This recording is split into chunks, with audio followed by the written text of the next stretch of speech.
the next one here is, I talked about this briefly, but it's I call this one GTM will save the day, right? And I actually used to believe this one. This is actually the origin story of Listen Layer.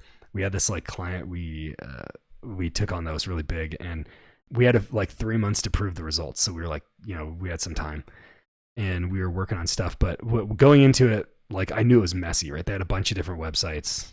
They had HubSpot and Marketo. They had a chat tool. It was like messy. Hundreds of forms. And I just like went in there. I was like, I know their data's not working, but the client gave me GTM access. So I was like, sweet. Like I'll be able to fix this one, and that was like the last time I ever said that before. It was like, GTM will not save the day.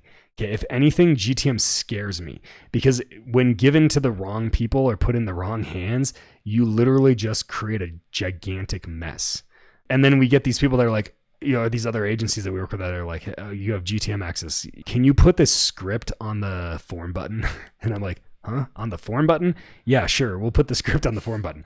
The point is just like GTM is like this big wild, wild west of like anybody can build a tag, a trigger, and a variable. And nobody really knows how to do it correctly, right? Unless you go take like one of Mercer's courses or something like that, and you like really dig deep, which I'd recommend doing if you want to like dig into that stuff. But the point is that ultimately GTM does not save the day, right? And GTM is just another tool that needs to be used correctly.